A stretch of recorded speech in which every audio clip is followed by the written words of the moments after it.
Olá, então vamos dar continuidade ao nosso estudo da hipoteca. Nós estávamos falando sobre o registro, do registro da hipoteca. A hipoteca precisa ser levada a registro no cartório de registro de imóveis da cidade onde está localizado o imóvel. Paramos aí, certo? Agora nós vamos falar sobre dúvidas e legalidades acerca desse registro. Então, o oficial do cartório recebe aquele instrumento, né, que consubstancia a hipoteca, para ser levado a registro. E se houver alguma dúvida sobre a legalidade, sobre qualquer regularidade a respeito daquele registro, a respeito daquela hipoteca, o que esse oficial vai fazer? Ele vai fazer a prenotação, ou seja, ele vai prenotar que aquele instrumento foi levado a registro, mas ele vai conceder o prazo de 90 dias para o requerente daquela hipoteca sanar eventuais dúvidas, sanar eventuais requisitos de legalidade. Então, ele vai conceder ali um prazo de 90 dias para que essas dúvidas e eventuais suspeitas acerca da legalidade daquela hipoteca sejam sanadas pelo requerente. Quem que pode ser esse requerente? Gente, o requerente, o interessado pela efetivação da hipoteca, são as partes que fazem parte dessa relação, o credor hipotecário e o devedor hipotecário, certo? Então, assim, vai ser concedido ali um prazo de 90 dias para que sejam sanadas essas dúvidas. Bom, se forem sanadas essas dúvidas, se forem amparadas nessas arestas, o registro vai se efetivar, aquela hipoteca vai ter validade e vai ter validade desde a data que foi feita a prenotação, porque essa prenotação, ela visa ali limitar ali um marco temporal. Quando que aquele instrumento foi levado para efetivar o registro da hipoteca? Então, vai retroagir a data da prenotação. Agora, se essas dúvidas não forem sanadas, se pairarem ainda dúvidas quanto à legalidade, mesmo passados esses 90 dias, esse registro vai ser julgado improcedente. Então, o cartório, o oficial de cartório, vai dar a improcedência desse registro, e o registro não vai ser lavrado, e aí é como se aquela hipoteca nunca tivesse sido, assim, não passa a ter produzir nenhum efeito, nenhuma validade. Então, vai ser improcedente. E aí, se quiserem levar essa hipoteca para registro novamente, vai ter que ser iniciado um novo procedimento. E, claro, depois de resolvidas todas essas dúvidas e todos esses questionamentos acerca da legalidade da hipoteca. Então, é esse o procedimento. Chega ali um instrumento para ser registrada a hipoteca. O oficial de registro aponta dúvidas acerca da legalidade, apontou qualquer inconsistência, qualquer problema, vai ser concedido prazo de 90 dias para que esses problemas, para que essas irregularidades sejam sanadas. Sendo sanadas, vai efetivar-se o registro e vai retroagir a data da prenotação. Não sendo sanadas, esse registro vai ser julgado improcedente e aí só novo procedimento que vai poder ser instaurado pelos interessados com novas datas, não vai valer aquela data retroativa, vão ter novas datas, enfim, tudo novo de novo, certo? Então, é essa forma. E claro, tudo novo de novo, e para que não seja julgado improcedente esse novo registro, esses problemas, essas irregularidades já precisam vir sanadas para uma nova tentativa. Aí, vamos falar um pouquinho dos registros especiais. Como nós vimos, a hipoteca não incide só sobre bens imóveis, mas sim também sobre outros bens. Então, quando for referente a imóvel, vai ser no cartório de registro de imóvel do local onde está esse imóvel. Mas e quando for linha de trem? Como que eu faço? Porque a linha de trem, ela passa por vários municípios, muitas vezes. Ela não fica circunscrita a um único município. Como que eu vou proceder esse registro? Bom, nesse caso, eu tenho que pegar a município, né, onde tem início essa linha de trem, essa linha férrea. Então, eu pego um município que tem início, que tem ali a base inicial dessa linha de ferro. E é naquele município que eu vou registrar a hipoteca sobre a linha de ferro. Quanto aos navios, A gente sabe que eles são bens móveis, mas são bens móveis especiais, porque estão sujeitos à hipoteca. Então, o registro deles deverá ser feito no Tribunal Marítimo, sob pena de não valer, tá? Sob pena dessa hipoteca não valer, principalmente não valer perante terceiros. Quanto às aeronaves, é preciso ser feito um registro no Registro Aeronáutico Brasileiro. Esse registro ainda precisa ficar averbado no certificado de matrícula daquela aeronave. Então, esses são registros especiais que a gente tinha que trazer aqui na nossa aula sobre hipoteca. Ainda sobre a hipoteca constituída sobre linhas férreas, vale a pena a gente falar que o credor hipotecário, ou seja, o credor que tem a hipoteca constituída sobre aquelas linhas férreas, não pode embaraçar a exploração dessas linhas de trem, contrariar modificações ali feitas pela administradora da linha de trem, não pode interferir nesses atos de gestão da linha de trem, gestão, de administração, de exploração da linha de trem. Por quê?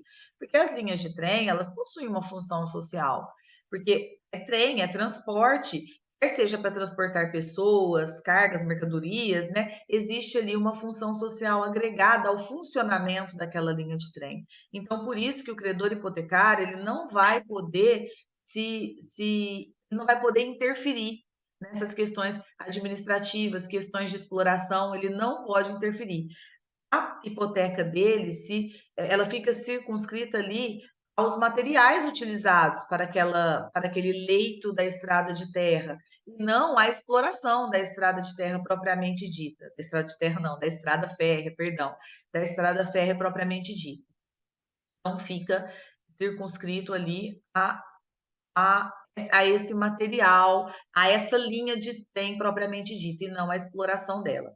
E se acontecer do devedor hipotecário ficar em dívida e essa hipoteca precisar ser executada, quando esse processo for iniciado, é preciso que o credor hipotecário intime os órgãos públicos, os representantes públicos, representantes da União ou do Estado, para que eles possam intervir ali e dentro de 15 dias, se quiserem, eles paguem o preço daquela que está sendo ali cobrado pela linha de trem, o preço, né, da asta pública da linha de trem, ou promovam ali a arrematação ou a adjudicação dessa linha de trem. Por quê? Porque, como eu disse, existe uma função social agregada à linha de trem e o poder público pode ter interesse em arrematar ou adjudicar aquela linha de trem e não deixar aquela linha de trem sujeita ali à administração de terceiros. Então, tem que ser intimado, tem que ser chamado a esse processo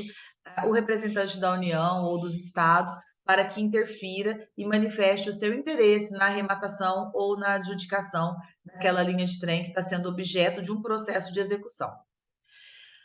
Superada essa questão, vamos falar dos prazos da hipoteca. Então, a gente sabe que a hipoteca, desde o começo, desde a hora que eu comecei a aula, eu falei que a hipoteca ela tem um caráter acessório. Por quê? Porque ela visa garantir, ela é um direito real de garantia de uma obrigação principal. Então, via de regra, enquanto existir essa obrigação principal, existe a hipoteca. Por quê? Porque no direito civil a gente tem o princípio da gravitação jurídica, segundo o qual o acessório segue o principal. Então, a hipoteca, sendo acessória, vai seguir o principal, que é o contrato principal. Então, como regra, enquanto vigorar, enquanto tiver vigência, né, enquanto produzir efeitos, esse contrato principal, a hipoteca também existirá e produzirá efeitos. Mas existe um limite. Quando eu falo de hipoteca convencional, a lei determina um limite. A lei determina que na hipoteca convencional, eu não posso exceder ao prazo de 30 anos, o período de 30 anos. Então, às vezes, a pessoa faz um contrato de empréstimo e esse contrato de empréstimo dura 15 anos, 20 anos, ótimo. Se esse contrato tiver ali uma hipoteca garantindo esse contrato, essa hipoteca vai ter a validade por 15, 20 anos. A hora que for pago, que for quitado esse débito, a hipoteca também se extingue. Às vezes o contrato tem um prazo de 20 anos, mas chega ali depois de 10 anos, o devedor fala: não, agora eu tenho condições de quitar. Ele vai e quita esse empréstimo antecipadamente. Ele quitando o empréstimo, extingue-se a hipoteca. Agora, se ele utilizar-se dos 20 anos que ele tem para pagamento das prestações, durante 20 anos aquela hipoteca vai vigorar. O que não pode é essa hipoteca ser superior a 30 anos. Por quê? Porque o Código Civil limita a hipoteca convencional a 30 anos. Então, uma hipoteca não pode vigorar mais que 30 anos, certo? Enquanto a hipoteca legal não tem limite de tempo. Naqueles casos que a gente estudou, naquelas hipóteses de hipoteca legal, não tem limite de tempo. Qual que é a única exigência que a lei faz? Cada 20 anos é preciso que o interessado faça a especialização dessa hipoteca. Leve essa especialização da hipoteca a registro, essa nova especialização da hipoteca. O que é essa especialização? É delimitar os bens que constituem aquela hipoteca e a responsabilidade do devedor hipotecário dentro daquela relação. Então, a cada 20 anos é preciso renovar essa especialização, porque o que acontece na hipoteca legal? Quando ela é feita inicialmente, há uma especialização inicial. E aí, a cada período de 20 anos, essa especialização precisa ser renovada e precisa ser averbada naquele registro da hipoteca, certo? Bom, superada essa questão do prazo, do tempo, né, de vigência de uma hipoteca, nós vamos falar um pouquinho de algo que nós já mencionamos no vídeo anterior, que é a pluralidade de hipotecas. É possível que sobre o mesmo imóvel incidam mais de uma hipoteca. Essa possibilidade de pluralidade de hipotecas pode ser tanto em relação ao mesmo credor hipotecário, como em relação a credores hipotecários diferentes. Então, eu posso ter sobre o mesmo imóvel, sobre o mesmo bem, mais de uma hipoteca. E essa hipoteca, essa pluralidade pode ser referente tanto ao mesmo credor hipotecário, quanto a credores hipotecários diferentes. Quando eu tiver mais de uma hipoteca, a primeira, aquela que tem a preferência, a prioridade total, ela vai ser chamada de hipoteca. Já a segunda hipoteca vai ser chamada de subhipoteca, tá certo? Então, é essa terminologia atual que a gente utiliza no direito. E como eu já disse, mas vou recapitular, aquele que tem a primeira hipoteca tem a preferência e tem a prioridade. Quero dizer que, enquanto o débito que o devedor tem com esse primeiro credor hipotecário não for quitado, enquanto essa relação entre eles não for extinta pelo pagamento, o segundo credor hipotecário, o credor da subhipoteca, ele não vai ter preferência e prioridade sobre aquele bem. Somente quando a primeira hipoteca estiver extinta, que o credor da subhipoteca ou da segunda hipoteca vai ter alguma preferência ou prioridade sobre aquele bem. Então, isso daí, por isso que é tão importante a gente ter o registro, a publicidade e essa questão da data efetiva para a constituição da hipoteca. Por quê? Porque ela fixa esse critério de prioridade e de preferência. Vamos falar sobre a impossibilidade, quer dizer, a nulidade, perdão, da cláusula de inalienabilidade. Então, o credor hipotecário não pode inserir no contrato uma cláusula que proíba o devedor hipotecário de vender, de alienar, de transferir aquele bem hipotecado. Essa cláusula, se estiver no contrato, ela é nula, nula de pleno direito. Privada de nulidade, gente, nulidade, aquele vício de validade severo que não admite convalidação. Então, essa cláusula, se estiver no contrato, ela é nula. O credor hipotecário não pode tirar do devedor hipotecário o poder de dispor, de alienar o bem hipotecado. Embora na prática, muitas vezes isso acontece, e as pessoas ali, os devedores hipotecários, não sabem que aquilo agride o direito deles. Tá? Mas agora você já sabe, não pode, essa cláusula é nula. O que pode, o que o credor hipotecário pode fazer, o que o Código Civil confere de direito ao credor hipotecário, é colocar uma cláusula de vencimento antecipado da dívida, caso o bem seja vendido, o bem hipotecado seja vendido para outra pessoa, seja transferido, alienado para terceiros, tá? essa cláusula de vencimento antecipado, ela é válida. O Código Civil não veda, ela é perfeitamente, plenamente válida. O que vai acontecer nesse caso? Se o devedor hipotecário resolver se desfazer do bem, alienar o bem hipotecado, aquela dívida que poderia ser paga talvez em mais 10 anos ainda, vai ter o vencimento antecipado.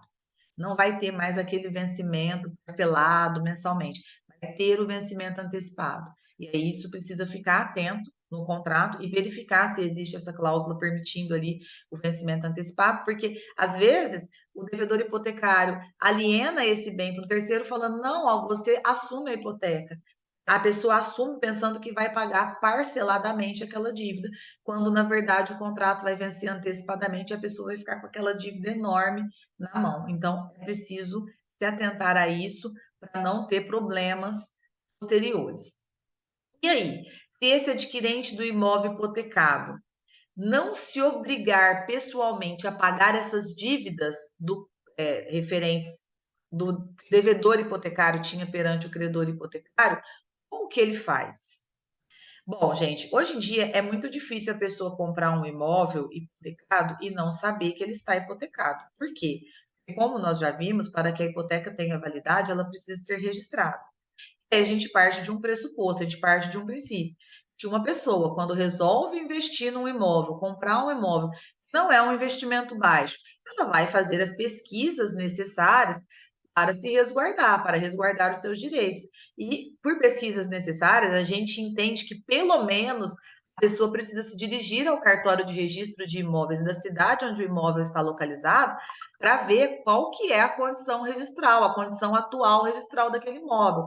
Ver se ele está regularmente registrado, se está tudo certo com a escritura dele, se tem alguma hipoteca registrada naquele imóvel, se tem alguma penhora, né, que é aquela constrição processual averbada nesse imóvel, enfim, esses cuidados, a pessoa que vai comprar um imóvel precisa ter, para que depois ela não tenha nenhuma surpresa e nenhum dissabor, e essa surpresa e esse dissabor gere gastos futuros para ela.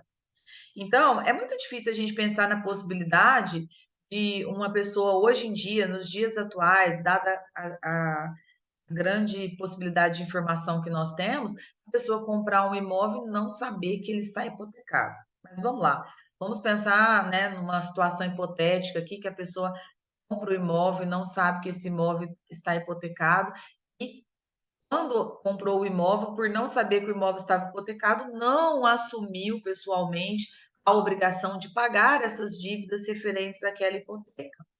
Qual saída que o Código Civil dá a esse terceiro que adquiriu o imóvel hipotecado?